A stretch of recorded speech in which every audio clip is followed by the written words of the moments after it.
fact, things are getting progressively worse. And we know this by, again, what the Federal Reserve is has been floating out there along with other world central banks. Um, that is, they're going to continue the same thing. Look, here we are, nearly a decade after the 2008 event, and they can't fix it. All the printing, all the stimulus, all the asset purchases, they're just not working. And I always tell people, if you want to look for a recovery, you need to look at two things, and two things only.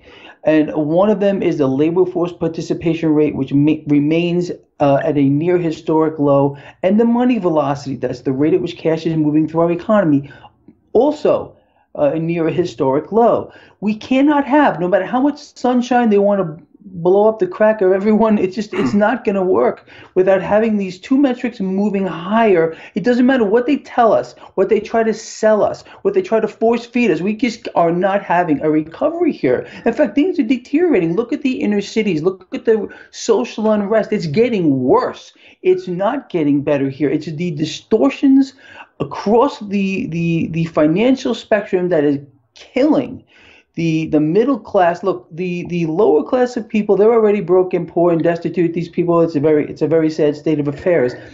And that group of people is already getting larger. You won't hear any of this on the mainstream, but the middle class is the one that's suffering. I think you would agree with me. The middle class is being systematically decimated under the policies. These are done on purpose here.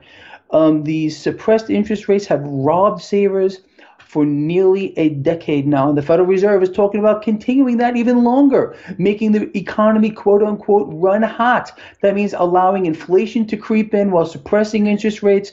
So the suppressed interest rates are fostering an environment where people can't even earn interest on their accounts to keep up with the rate of inflation. It's grand theft on an awesome magnitude. Now, what is this doing? It's, again, fostering the environment of risk, transferring the wealth that is being stolen from the middle class to the upper echelon of society. This is going to continue to get progressively worse.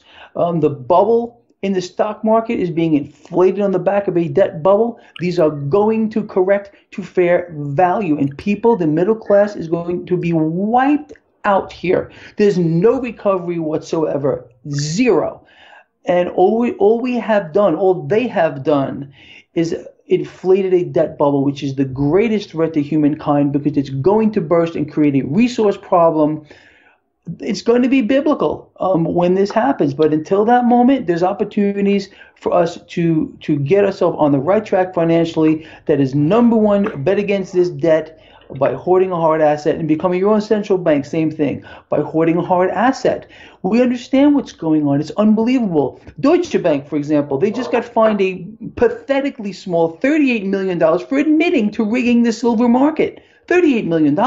Is this a deterrent? Of course it's not. And if it's Deutsche Bank, it's all the banks. And they're also manipulating gold. I mean, you know all this. And I'm more than certain that your readers are. Well, here we have direct proof that it's happening, and no one is held accountable. Investors are not being made whole. So this whole thing, all these distortions that we've all been saying, it's so evident, is now coming to the mainstream, but nothing is being done, Dave. It's unbelievable. Yeah, you mentioned Deutsche Bank and the fine of $38 million.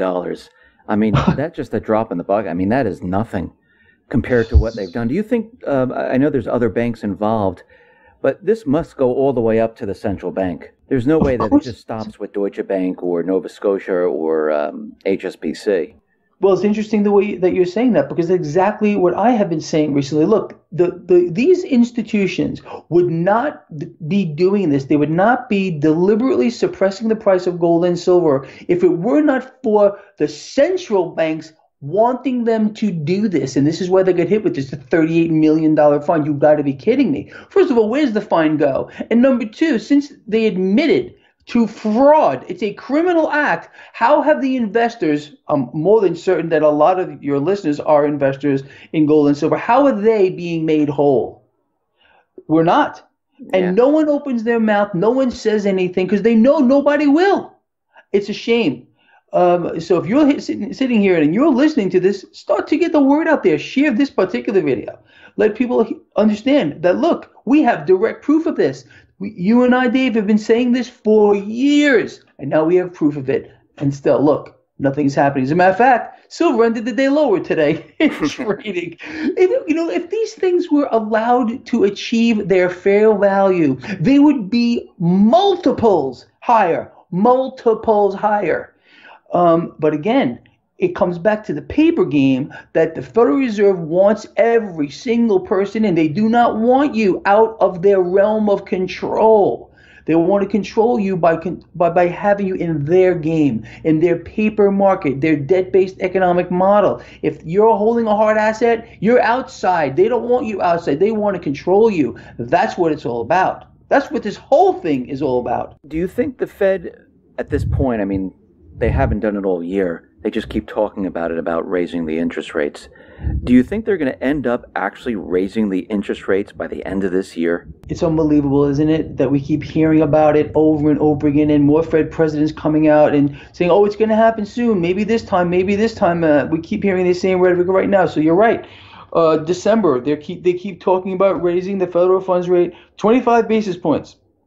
Do I think they're going to do it? Well, I'll tell you this. If they don't do it, I think there's going to be a problem, because, again, even the Federal Reserve in their last FOMC minutes that were released, I think it was last week, they're starting to be worried about their own credibility. The system itself, Dave, is built only upon confidence in the theory that it will continue working. It's not backed by a hard asset. If it becomes more evident that the Federal Reserve cannot raise rates ever, even one fraction of 25 basis point is 0.25%. If they can't raise the federal funds rate just that much, I mean, there's even more proof to us that we are in no recovery whatsoever here. The market is going to need an infusion of more heroin, this in the form of quantitative easing. The ECB just yesterday. The market was expecting another infusion of maybe lowering interest rates, but Draghi said, hey, you know what? We're going to keep rates the same. The market didn't like that too much. The market wants more drugs. They've done everything to try to prop it up, including companies buying back unprecedented amounts of shares of their own stock to keep it propped up. So is the Fed going to raise rates? I'll tell you something. All I know is this. If they don't do it, they're going to run into a problem of confidence. And the whole thing, again, is built upon the premise that it's going to work on that confidence. So after a decade of money printing, adding digits to a screen, buying assets across the board, and it still isn't working, they can never fix it, Dave. I think you and I have been saying this for years. They cannot fix it. If they could have, they would have done it by now. Once a government colluding with its central bank gets so desperate that this is what they need to do, to resort to a quantitative easing thing, they can never stop. Japan is the poster child for this. So understand, all the central banks are going to do, no matter what they decide to do with the federal funds rate, is going to inflate and inflate and inflate. That's the cycle that we're in right now. It won't stop. They have to continue to fuel the debt bubble, or it will burst. It's going to burst either way, but they're making it worse every single week that goes by, that they will not allow the market to achieve fair value, and is going to feel like the mother of all collapses. But all it's going to be is the market achieving a fair value for assets across the board. Do you think the central bank, do you think they're looking to take on more of the economy, more control of the economy? Because we know the Bank of Japan, they're buying equities. We know the Fed has mentioned that. Maybe they're doing it already covertly. But pretty soon, the central bank is going to be the entire economy. I mean, they're buying everything. treasury bonds. They bought the toxic real estate. If they start buying stocks of companies, I mean, what is left for the people then? It makes the whole system makes no sense. It doesn't make any sense. It's about control. Maybe a year ago, I had done a video talking about this, how the world central banks, all of them, are buying everything. There's a reason why they're buying everything. ECB is buying corporate debt. Just a couple of weeks ago, I think you're referring to when Janet Yellen said if Congress would allow the Fed to buy stocks, that it would help. Well, you know what? That's fascinating to me because what stocks would they buy? Which company would they help out? Let me tell you something, and I know this to be a fact, although I can't prove it. The Federal Reserve is already buying stocks. They're using dark pools, these private exchanges, to buy the market. There's no doubt about it. I have a friend of mine that I've known for a very, very long time. He worked at the NSA. I said to him, what are they going to do? I said, if the market if just would just let go, he goes, Greg, they'll buy it all. Well, that's what they're doing now to keep this propped up. We're in the end stages here. We are the end stage, no doubt about it. And let me say something else here, because there's a lot of people out there say, oh, I've heard people like you saying this market was going to collapse many years ago. Nobody, not even those making those idiotic comments, would have ever guessed that world central banks would have done what they've done to the system, that is flipping it upside down, going negative interest rates, a situation where it's not meant to function in, and have a Federal Reserve suppress these rates for so long, creating an environment of distortions of magnitude that is just beyond the belief of anyone that I know of who understands this, and I think you would agree with that. But they're so desperate now that even Janet Yellen's floating out this idea of buying the market here. Now, what else did we find out from Janet Yellen? She's saying unless, now this makes no sense to me, and maybe you can put a perspective on this. For me, Dave, they're saying, well, when Janet Yellen is now saying we need to she said this, okay, unless we do what I'm about to say, this is her words, the financial meltdown will leave a permanent scar on the economy. And what she's referring to is allowing inflation to creep in so we all pay more for things, but meanwhile continuing to suppress interest rates. So how? How will that help our economy if all of us are being forced to pay more for everything? Does that make any sense? It doesn't make any sense to me at all. So look, they have thrown everything they can at this economy to try to get it off the ground. It's not going anywhere. So what we can expect here, more than likely, is one of two things. One is they're going to have to do some kind of a new money printing scheme or asset buying purchases or something to a way larger degree than before, like QE, like Magnum, whatever, or the whole thing will implode.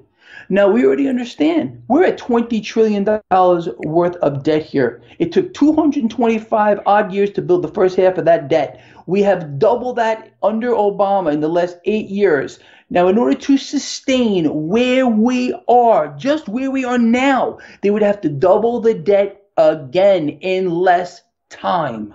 It cannot be sustained. So that's why we're starting to hear the mainstream starting to float out alternatives like a universal basic income. I believe, Dave, what they're going to do, they understand this is not sustainable. And again, the middle class is being wiped out and targeted for pretty much an extermination. So when the whole thing corrects to fair value and those involved here in assets that have been hyperinflated, when they correct to fair value and become wiped out, we're going to lose.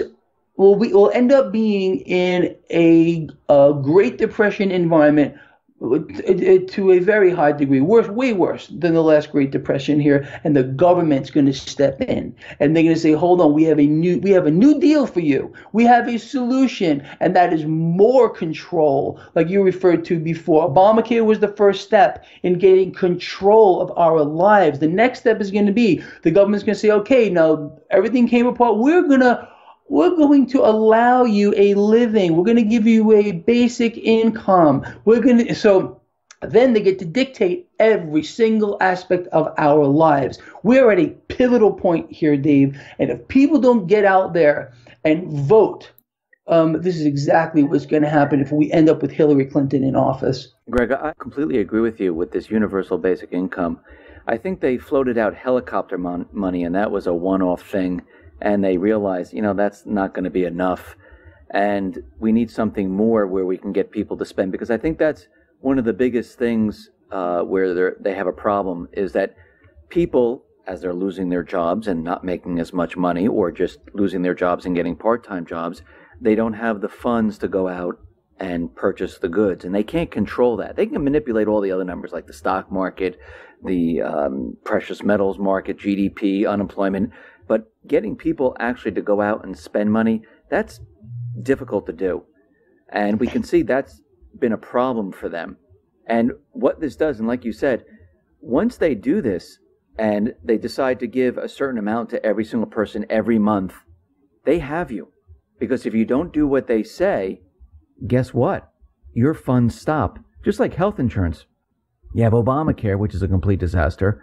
Many of the co-ops have completely went bankrupt. Insurance companies are heading for the doors.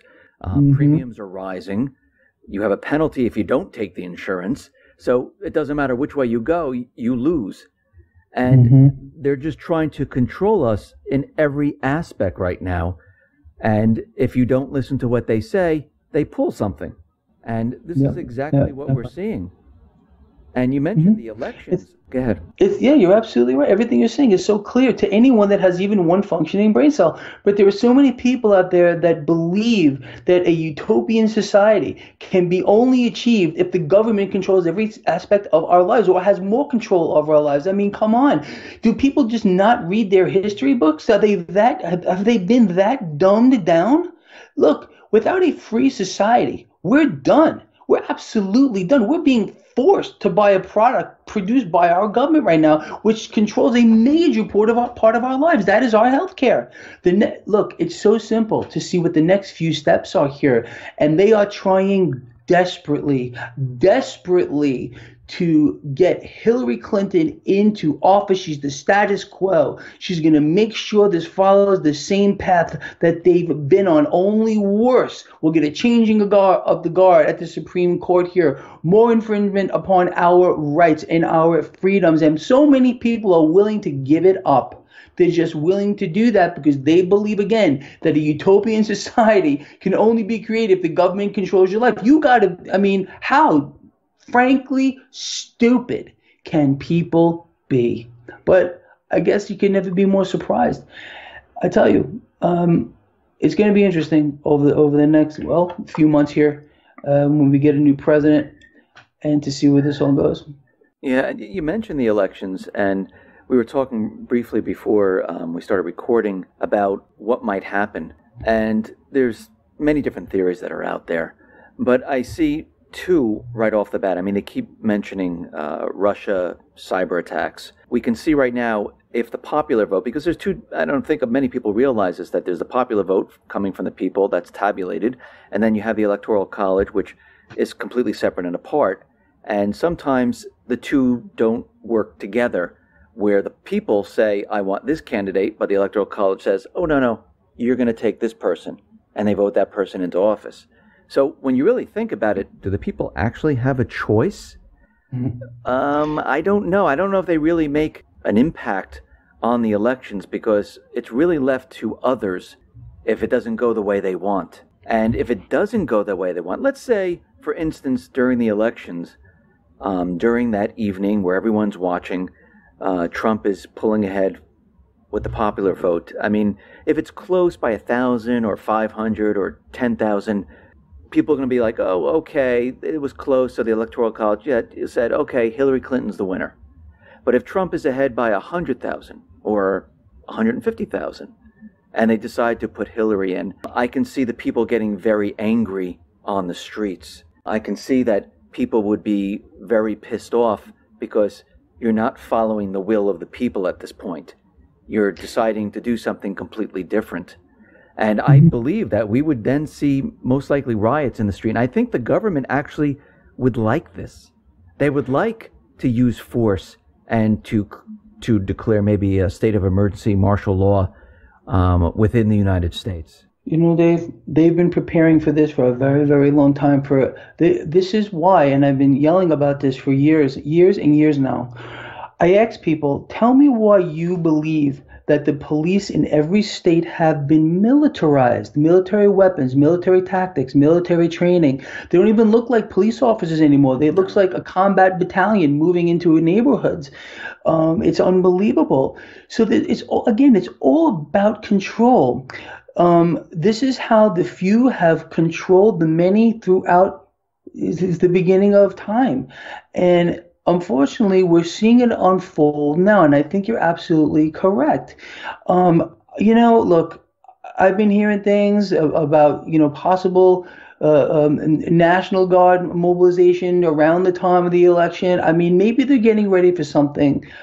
I would not be surprised if the exact scenario that you outlined does unfold. There will be pandemonium and it will be squashed. It will be crushed. Because this is what they've done to people. They've turned most of the people into people that need to run to safe spaces, people that need to, go hide somewhere. No one's got any guts anymore. No. No one is willing to stand up for anything that they believe in anymore. And again, this has been done on purpose. This is why they want to disarm us. I'm telling you, we are marching down a very, very, and I can't stress that enough, very dangerous pathway into a completely different America than what was initially designed. One that will be controlled by the few. Instead of a government of the people and for the people, it'll be a people that are being ruled by the few. And again, it pains me to see how many people are willing to do this. They think that this is the right way. It's shocking. It really is. I think what's happening here is that with Trump, and right now I'm not really for any candidate because I hear the candidates, I hear what they're saying, and they're not really going to the main issue. And I do believe the main issue is the central bank. I mean, we can talk about, this plan for the economy. We can talk about what's going on in Syria. But if we don't get to the heart of the problem, we can never really solve what's going on in the country. And No. I do believe that the central bank causes most of our problems. First of all, I mean, it's not part of our government. It's a private corporation. And they're creating currency out of thin air and loaning it to we the people, which absolutely makes no sense. I tell you, that concept that you just said is so profound because 99% of people, maybe not 99, maybe 90, understand the exact concept that you just summed up in one paragraph. And you're absolutely right. It is the central banks that are fostering this wealth transfer, that are causing the elimination of the middle class, that are very much an integral part of this control mechanism. And that is why a new system, I am more than certain, in fact, I'm 100% certain that the system we are in is not sustainable. A new one is already in the works. We've seen this before with the collapse of the Soviet Union, just most recently. Maybe some of your listeners are old enough to remember that stuff. I frankly am. I'm an old dude. But this is where we're going here, and you're right. And the issue is, it cannot be fixed, and they're setting it up on purpose. You have the inner cities. That's where it's starting. The poorest of the poor people are feeling the pain right now. You're starting to see them rise up. They're creating a need for some type of a new system with these people at least, and they're seeing how it's working out. Now, when the middle class loses everything, again, when everything corrects to fair value, because that's what's going to happen. It's not really a collapse. It's a correction. But because the distortions are so extreme, it's going to seem like the mother of them all collapses. But all it will literally be is the market doing its one and only job, and that is to determine fair value for assets. So when that happens and everyone is caught off guard, all those people that are in these accounts that only make cash on the long end of the market, I mean, only when the market goes higher, they're going to get crushed, Dave. They are going to get slaughtered, and they're going to lose it all. And they are going to be the ones that are going to look to the government for a solution, and the government's going to offer them one, and that's going to be the end. That's it, period. A new society, a new government, a new system of rules and laws to govern us all. And I'm hoping that I honestly almost don't see a way out of it. I really don't. I sit and I ponder this stuff all the time. What can they do? They're not going to give up control. They're not going to give up power. This has been their goal for many, many, many years. They will crush anyone who stands in their way, and that goes back to why the police have been militarized in every state in the union. Why President Obama has tried over and over again to overthrow the Posse Comitatus Act. It's just unbelievable. But anyway, we'll have to get through it, and I guess, rebuild something. I don't know. I think there's a natural selection going on here, Dave. I really do. Those that are going to lay down like sheep, and those are going to stand up and fight. And I'd be willing to bet that most of your listeners are of the latter, the ones that will stand up and fight. Let me ask you this. You said when the market corrects to fair value, when this happens, we're going to see most likely the stock market drop. We might even see what happened in 2008. It might even be much, much worse because they propped this up so much that the higher you prop it up, the harder the fall. When this does happen, for those people who are out there every day working, going to their job, 9 to 5, what is it gonna feel like to them? It's going to feel like the Great Depression on steroids. There's going to be nothing left. Everything is going to come to a standstill. You have to understand that the issue here is not really in the stock market, although it is a major bubble. It's the debt bubble. It's the biggest bubble by orders of magnitude that we've ever seen in world history. It's an asset that can never be paid back. It's basically worthless. And how do we know that the debt is worthless? Because look at the currency. These financial instruments, quote unquote, are paying negative. They're paying negative. You've got to be kidding me. So again, because the debt is in such a bubble, I want people to think about what I'm about to say. Every trade, whether it's holding a stock or holding a bond or selling a house, you have to have two sides. You have to have a buyer and you have to have a seller. At one particular point, the bond market is going to sell off rapidly and yields are going to spike rapidly. So why would someone want to buy a bond that is only yielding, let's say, 1.7% when they can go into the market and buy it with a much higher yield? So that we're going to end up with a liquidity problem. We're going to end up with a one-sided market where people are willing to take anything for their debt, which is essentially worthless. There's not going to be two sides of a trade anymore. When that happens, the currency becomes massively devalued, and bond yields can go into the stratosphere like we can't even conceive. I don't know, what would the 10-year yield be in a worthless environment? I mean, it's just unbelievable. It could be in the thousands of percent.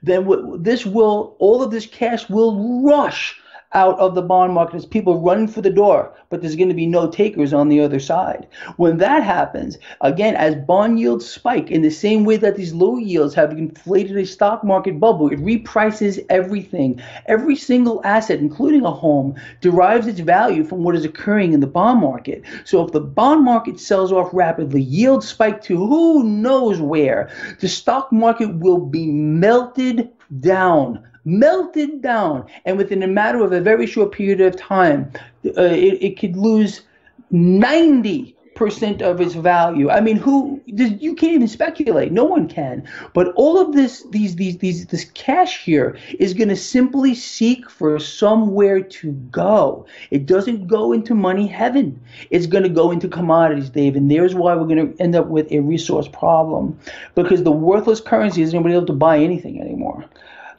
So this is the scenario that we're going to face in, of course, a worst case scenario. But let me say this. I can't see a way that it's not going to end in a worst case scenario, because world central banks are determined to keep the system functioning in this way, and it can't continue. You cannot, it was never meant to function in a negative rate environment, never. And here in the United States, we have suppressed those rates for so long. We've allowed distortions to occur, like the stock market bubble, like inverse bubbles with regard to the precious metals, which are being absolutely manipulated. This is not a conspiracy theory. We have banks admitting to it and paying fines.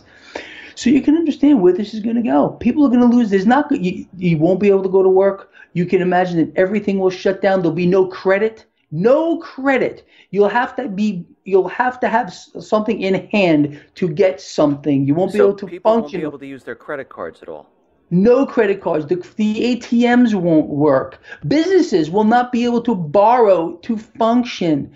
This is where this can possibly go in a worst case scenario. Again, how can they avoid a worst case scenario if the system needs to borrow relentlessly from the future to sustain itself? Look at what we've done again, doubling the debt in 8 years. It took almost 240 years to build up the first half. We'll have to double that again. We can't do it. The debt-based model, they understand, is done. And they're doing everything they can to keep it propped up. And this has created an environment of risk, meaning people are throwing their cash at the stock market, inflating a bubble. We've seen this before. And then all of a sudden, bam, down it goes, and everyone's stuck holding a bag of dung. That's what's going to happen to them. And again, what does this mean? They're going to look to the government for a solution. The government will be more than happy to offer it some new system that I have no idea about. But I can promise you this is what they're going to do. And they're going to control every single aspect of your life. And I mean every single aspect of it. So when you say a new system, you're talking about like a new currency, starting the system over again. Absolutely. And who knows, we may end up with some type of a one world currency, a universal thing. I mean, I don't know what it's going to be. But the one we're in now is just not working anymore. We know this. And this is why they are so desperate to keep the price of gold and silver suppressed.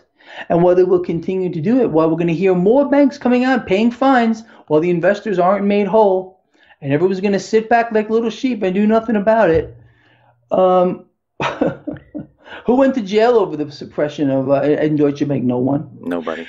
Nobody, and nobody ever will. This is the biggest joke of them all. And people always say, well, how come the bankers aren't held accountable? Because it's the confidence issue, Dave, that we spoke about. If they rattle if they start hauling in the big players of the big banks, okay, and start locking them up, it shakes confidence in the system, and the system collapses. This is why you will never see one of the higher ranking officers of one of these institutions to get arrested. They can do anything and get away with it. Anything.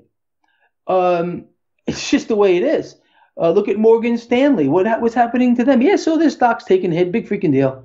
You know what I mean? But did anyone other than the lower ranking people lose their jobs? Who went to jail over it? This is a crime. But it will never happen. And this is why no one was held accountable last time as well, when the whole housing bubble exploded. You know, let me just say this before we close. The housing bubble, the housing bubble was fostered by a government run amok. The government said, hey, you know, it's everyone's God-given right to own a home. So let's allow the banks to give loans to anyone they want to. Doesn't matter what their credit score is. Doesn't even matter if they have a job. Let's just get everybody in the house. That inflated a bubble. When the government gets involved like this, it creates distortions. And that's what's happening now. But these distortions are much, much worse, Dave. And you had said earlier, maybe we'll see something as bad as last time. This will be 100,000 times worse than last time because there's no help. Unless they, again, start a new system. What's the Federal Reserve going to do? Print more cash out of thin air? Buy more bonds? What can they possibly do to the current system that they have not done already? They could have fixed it. They would have fixed it by now. Greg, thank you very much for being on the X22 Report Spotlight. Once again, how can people see your work? Go to my website, traderschoice.net. Everything you need to see is right there. All right, man. Thank you very much for being on the Spotlight. Great. Thanks for having me.